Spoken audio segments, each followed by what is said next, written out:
Hello there, everybody, and welcome back to the Circling Seattle Sports podcast. This is episode 146 of the show itself and the 43rd installment in the Seattle Interviews series. Keeping it with the Washington theme, as you can tell, I am joined by Christian Soto, uh, still with the Huskies, obviously. All Pac-12 honorable mention in 2019, All Pac-12 first team, Pac-12 academic honor roll, and top drawer soccer team of the week honors all in 2021, as well as that Pac-12, the top drawer soccer team of the week, I think coming in March of that year. Christian, how have things been? I think we're getting close, or we're already in spring ball. Is that what I can understand? How have you been? Yeah, first of all, thank you for having me. And I mean, spring ball's it's a good time. It's a lot of time for guys and freshmen, you guys that haven't played much to just show what they have to offer. And it's the time where a lot of guys make some of their biggest improvements and jumps and just really develop into better players on and off the field, really. So, with the time between the end of the season and spring, are you, obviously being a student, right? Are you taking any time to, are you still committed, like practicing decently often? Or is it just, hey, I've soccer's been in here for a good amount of time. I just want some time to myself. No, it's always soccer, you know. I mean, we love the sport. We're pretty competitive guys, and we love improving and getting to be with each other every single day, and just spending time on the field or in the weight room together is always a lot of fun. Aside from school, it's a nice little break. So, yeah, I'm curious about that because I know some people might be like, okay, this is a lot of one thing for a period of time. I want to just put it away for a little bit. But obviously, I mean, with that being said, what you were talking about, I mean, I'm sure there's a reason that Washington is consistently a top school in soccer. So interesting to see that. Just to jump back to the early years, how did you really begin your soccer journey? Was it a sibling? Was it a family member? Did you just end up playing the sport? How did you begin your soccer journey? Yeah, so I was probably 4 or 5, and growing up in a Hispanic household, two Mexican parents, immigrants, they signed me up for like rec ball when I was 4 or 5 years old, and I actually did it with one of my cousins, one of my good friends. And we actually didn't do a lot of playing soccer at first. We kind of just jogged around the field during the game, not following the ball, not knowing what was going on. But I mean, after that, I kind of really liked the sport and jumped on it, and really, I mean, it's been a lot of fun ever since. So I haven't stopped playing since. So I after a little bit ago, I saw something that sparked some more interest in this question. Uh, the question is, who did you grow up idolizing in the game of soccer, a favorite player of sorts? And I asked this now with more interest because uh, I saw an interview that one of our teams in the area did, just a quick, like, little two-hitter interview, but they asked one of our players, who was your favorite player growing up? And he didn't have any. And I really find that I had to feel like, if you grow up in a game that you love, you have to at least have someone you idolize or look up to, right? So I'm just intrigued by that. So back to the point, who did you grow up idolizing in the game of soccer? So I think a really common answer would be Lionel Messi, but I think one specific to more of like my position and who I am, I think I have two. And I think one would be N'Golo Kante. He's like a small guy that runs a lot for Chelsea and the French national team, and I just think he's a really good player. Who always works hard, always has a smile on his face. And then another would be Verratti, and he's on PSG's Italian. I also think he's a really good player and really good center mid. Kind of two guys that I try to base my like game off of them and play similar like to the way they do. Yeah, and especially, so, that's why I bring that up more so is because I wonder about that. It's somebody who the guy was at the pro level of his sport. How can you get to that level and not have at least looked at someone and tried to replicate their game or take something? You know what I mean? It's just, I was like, what's going on? So, just was curious about that. How do you reflect on your time at Rainier Beach High School? I know that as someone who went to O'Day, the Metro League in a lot of sports is really, really competitive, so how do you, reflect on your time at Beach? So I actually went to Mount Rainier High School, not Rainier Beach. So Oh, are you I kidding me? yeah, I can still talk about No. high school if you'd like me to, but yeah, no, close. I feel like yeah, no, please do. I feel like maybe the UW website gave me bad information. Might have. But please to share that about. I apologize. Wow, I got Oh, something no wrong. worries. It was Mount Rainier. Oh boy, Okay. It's all I right. read that wrong. I saw Rainier. Yeah, It's tell me about Mount Rainier. How was your experience in yeah. high school? I know that some people they've got running start, so they might get more acclimated to the college game. High school, sometimes people don't even really fall in love with their sport there. Yeah. How was Mount Rainier for you? So I was actually playing an academy, which didn't exactly allow me to play high school soccer, which I was pretty bummed about. But all of my best friends really played high school like 3 or 4 years, and it looked like a lot of fun. So I kind of got like a inside scoop of how it all went down and all the fun in it. I just wasn't all there, so it was pretty unfortunate. But at the end of the day, I'm pretty fortunate and lucky to say that I was able to play academy for all 4 years of high school. Well, I apologize for that gaffe. That is my fault. It's okay. That is No my worries. fault. So you talk about club. What memories do you take from your time with Crossfire, and how would you say that it shaped the player that you are today? I know that club level, I've often heard from people that would go on to whether it was college or pro, that if they wanted to make that jump, they had to play in a club level. So how would you describe your time, playing club ball?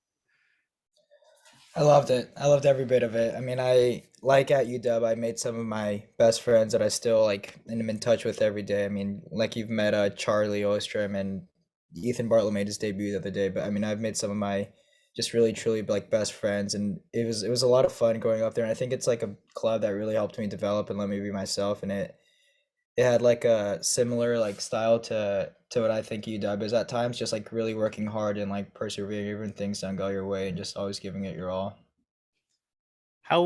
So I want to take one last stop before we head to UW, because you did give me a pretty good segue there. What do you remember from your time with the US U17 national team going into camp back? I think it was in 2016. What do you remember from that time?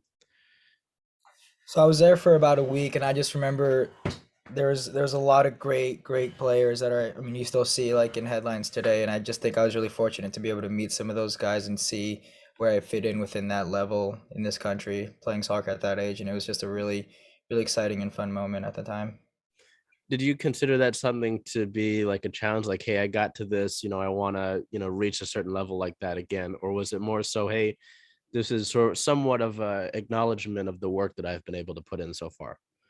I think a little bit of both because I don't think you can ever be like settled with how you play one game or anything. I think you're always looking for more ways to improve and just once you achieve one goal, just keep going to the next goal and setting new goals and new it's like a new because at one point that was a goal and then you make new goals and new dreams and just always keep shooting higher and higher and working harder.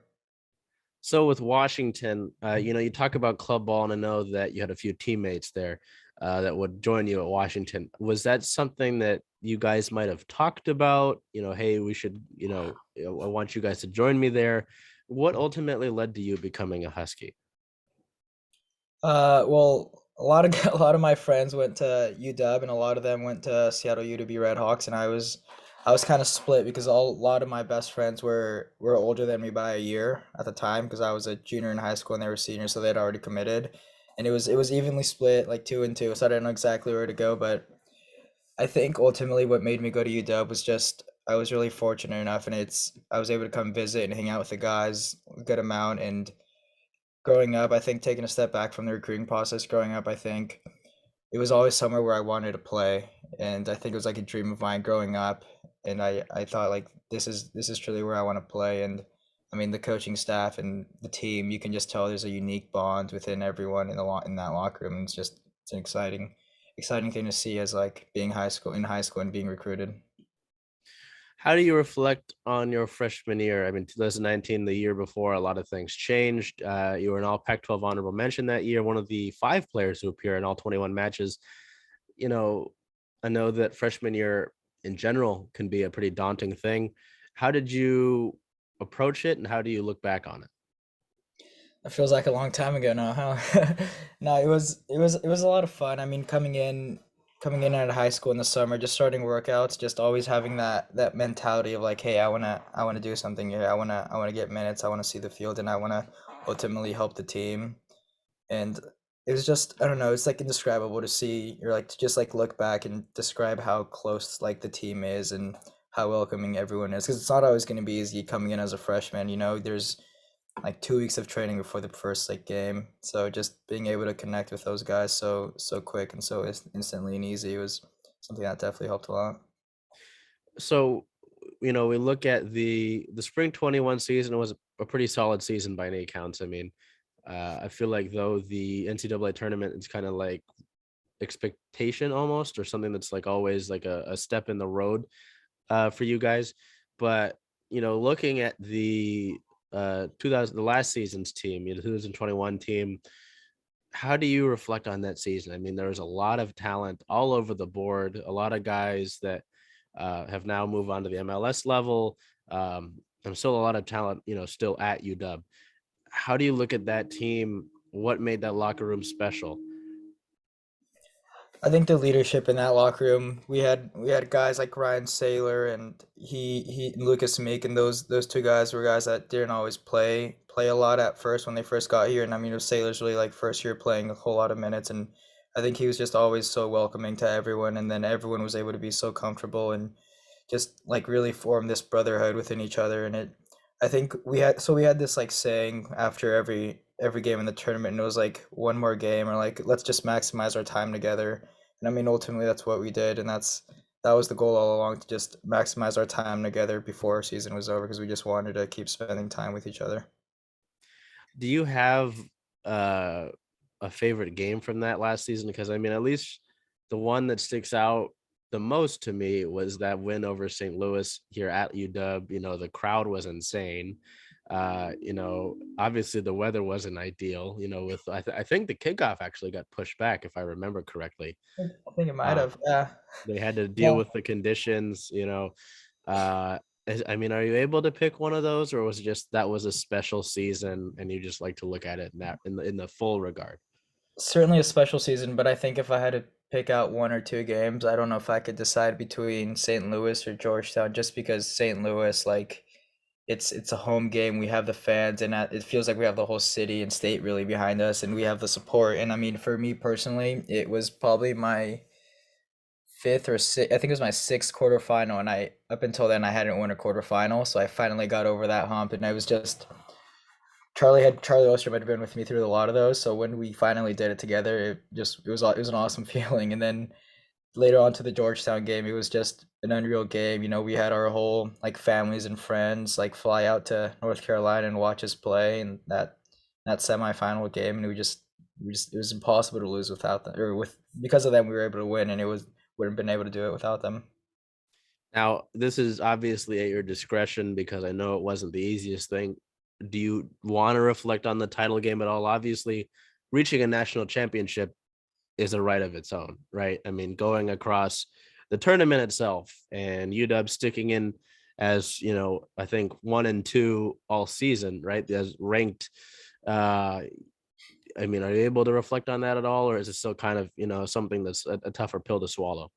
No, we can definitely reflect on it. I mean, it was definitely not the game, or not how we wanted it to go, but I mean, it's the biggest stage we've been on for probably all of us, most of us at this point, and it was an unreal moment. Just to at halftime, I think the way we kind of turned things around, just looking each other in that locker room like, hey, we're not out of this, we got this. And I think being able to just fight back from the beginning, from like when we were 2-0 down, I know we didn't score, but just it felt like we fought back, and we really showed like who we are and what we could do and what we can do, and what like just a reason why we were number one and number two throughout the whole season. So it's definitely not the way we wanted it to go, but it was a nice way to reflect after the game, spending time with each other after everything ended, and just being together as a family that we were. Yeah, and I mean, you talked about it, the leadership in that locker room and just so much talent. And it was kind of funny. By now, the episode will all be out. Um, but in talking with Bryce Logan, he talked about some of those guys in that locker room that would, be in the locker room that you've been in. Uh, just no low egos, just something like that. I mean, there's a reason that UW stayed. That's where it's been. Uh, for as long as it's been, so it is interesting to hear the inside perspective of it, because obviously I can watch the game and I can only pick up certain things. but hearing from guys like you is a whole different thing, right? Um, now to shift to Coach Clark, because I don't want to not speak on Coach Clark. Of course. What was your first impression of him, and how would you describe him to those who don't know him?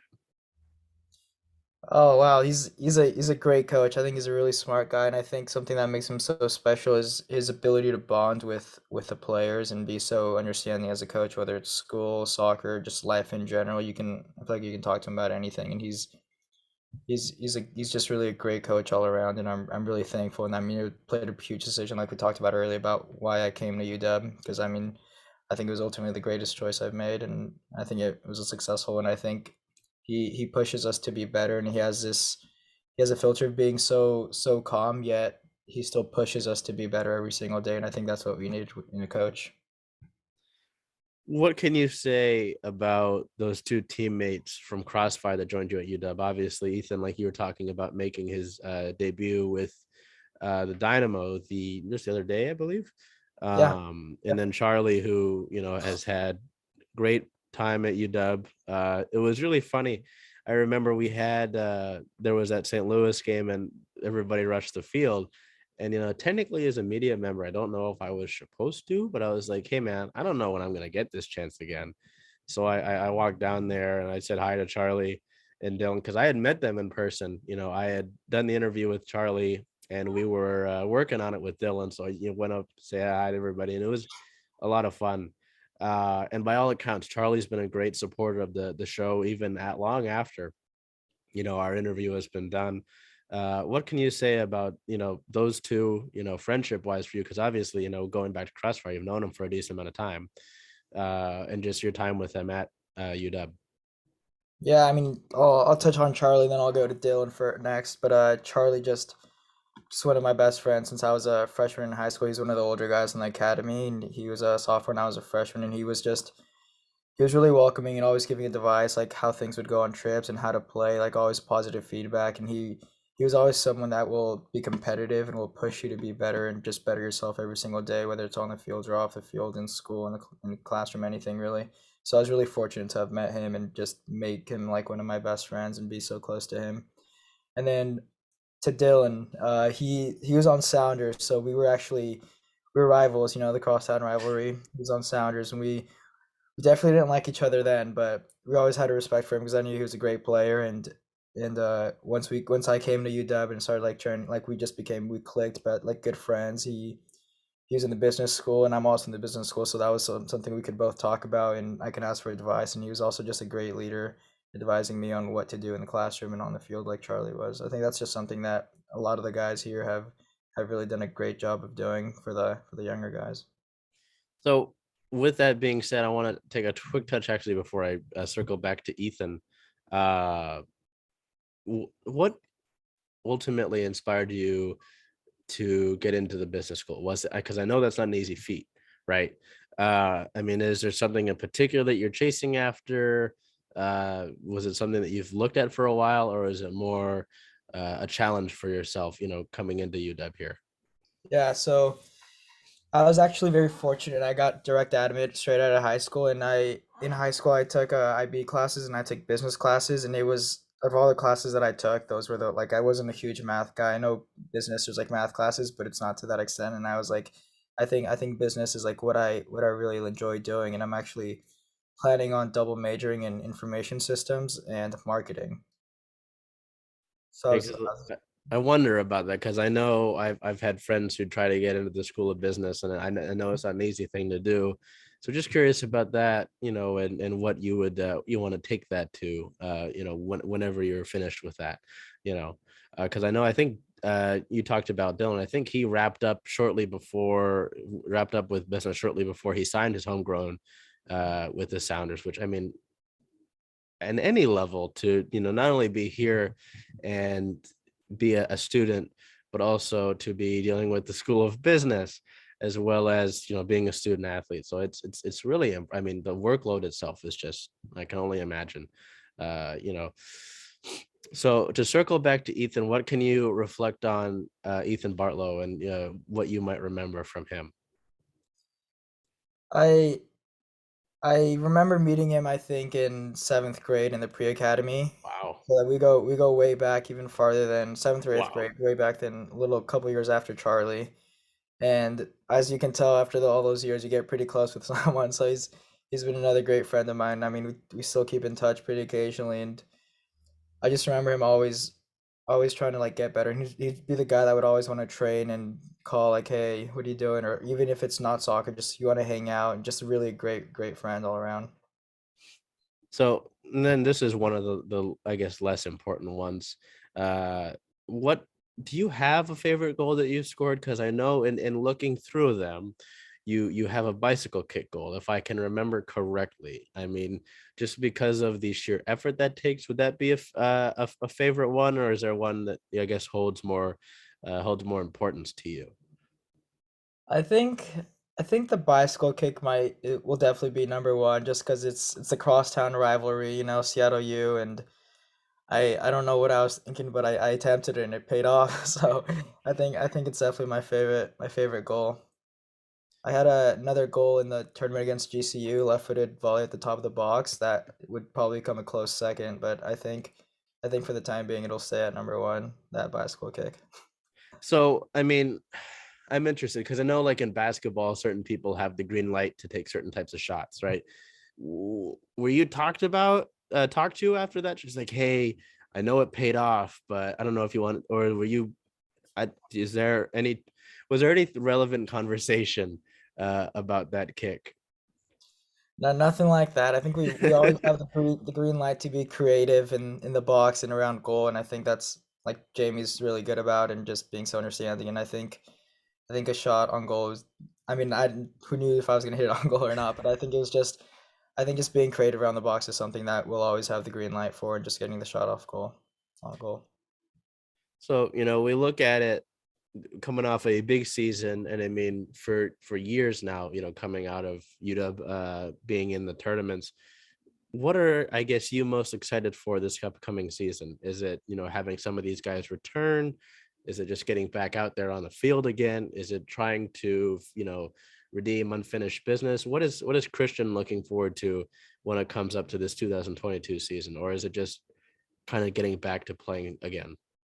I think a little bit of everything that you just mentioned. I think just being able to play again and just being out there with your brothers is a pretty fun moment. I mean, just this spring season, we take those three months off not being able to play, and when we finally get to play again, it's just such a great feeling. And then, of course, we have that goal of getting back to the championship game and maybe winning it. And then I think we also have that goal every single year to win the Pac-12, and we've come so close. And I think we've just came so short of achieving that goal, but I think it's something that we can definitely achieve this year.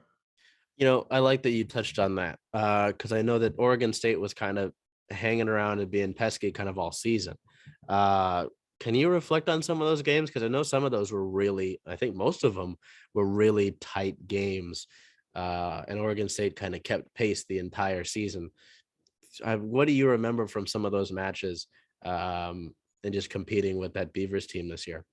Yeah, I mean they had a really good side that had a lot of guys go pro and playing in the league right now, but I think that competitiveness is what we like, and I think it pushes us to be better every single game and practice and day. And I mean, I think something that we think like fueled the fire within us for that tournament was that we played one less game in the conference, and I think you probably heard about that by now, but I think it's something that we just didn't get a fair shot at, and I think that honestly played a big role in the tournament, as it just gave us something to prove. Like, how could this happen if we're getting this far in the tournament? Yeah, that was, seeing what they had done, that was something that I kept an eye on. I was like, okay, what are they doing? How are they doing? So just interesting to see that. But also, at the end of the day, I think you might have touched on it. One school ended up in the title game, one did. So that might have been a leg up, but I know that there is something still to be worked on. With that being said, I mean, is there anything that you would, I guess, you regret from your time at, obviously you've still got time, but is there anything that you regret from the time that you've had at Washington? Anything that you would have liked to change? Any thing you would have liked to go after, or are you happy with how things have gone to this point in time? I think a little bit of both, because I think when you take a step back and we personally reflect on the seasons that we've had. I mean, at least my last 3 seasons, we've won the Pac-12 my first year. In the following 2 years, we finished pretty close, second place. But I think there's definitely, I don't even know if I would say regrets because we learn from them and we move forward, and it's something that we can always improve on, and it's a lesson learned at the end of the day. But I think, I mean, obviously, I'd want to win more Pac-12 titles or win the national championship game. But I think I wouldn't exactly call them regret because we wouldn't have learned those lessons without them, you know? Yep, absolutely. I always link social medias down in the description. Is there anything that you would like to put out there, whether it's, getting out to these games when possible, uh, any sort of cause that you're pushing, anything that you do outside of the game of soccer that you'd like to promote, or are you just sort of looking forward to the season when it comes around? Yeah, I'll promote a couple things if that's okay. I mean, first of all, just the UW men's soccer, Twitter, Instagram, all the social medias. We definitely appreciate all the support that we receive from the fans in the city of Seattle, and we definitely feel it when we're on the field. So that would be huge. And then also my good buddy here, Lucas Meek, he's doing a ALS like fundraiser, and I think that would be something that it's like a sign up and you play and he donates money to charities, and I think that would just be it's a great thing that he's doing, and I'm really proud of him for that, and it's a huge thing, and I think it would just be a great opportunity for that to be published a little bit more. Yeah, absolutely. No, I think I did see that the other day. So have to not only put that in the description, but I think I'll go and put that up on the show's Twitter socials after this. Uh, with that being said, I appreciate you coming on. I really am looking forward to the season. Do you know? I mean, I don't know if you're allowed to say. Are we looking at a spring schedule here for games, or do you know if we'll get any of that? Maybe in a little bit, or if we just kind of looking towards normal season. Yeah, there's a spring schedule. I think it came out a couple days ago, but Oh, I'll good, say good. now I guess I don't know if it'll be published by then, but this weekend, Saturday, Seattle U and Gonzaga, but the following weekend there should be home games too. Good to know. That is good to look forward to because really, I mean, that last game that I was at being St. Louis, it's like, man, this was, I mean, like you were saying with having the city behind you, it was insane to see. And just, it's always tough because I try to get reactions from the crowd, just to see how you can't tell how loud it is on the video because it was loud. It was a lot of fun. So now looking forward to it. I'm excited to see our friends continuing to do what they do up at the MLS level, but also continuing to see what the dogs do. So, Christian, I appreciate you coming on. I apologize again for the gaffe. My brain saw Rainier and it just totally reverted to something else I was Okay. used to. Uh, with that being said, I thank you for your time and we're excited to see you this season. Thank you. Appreciate it.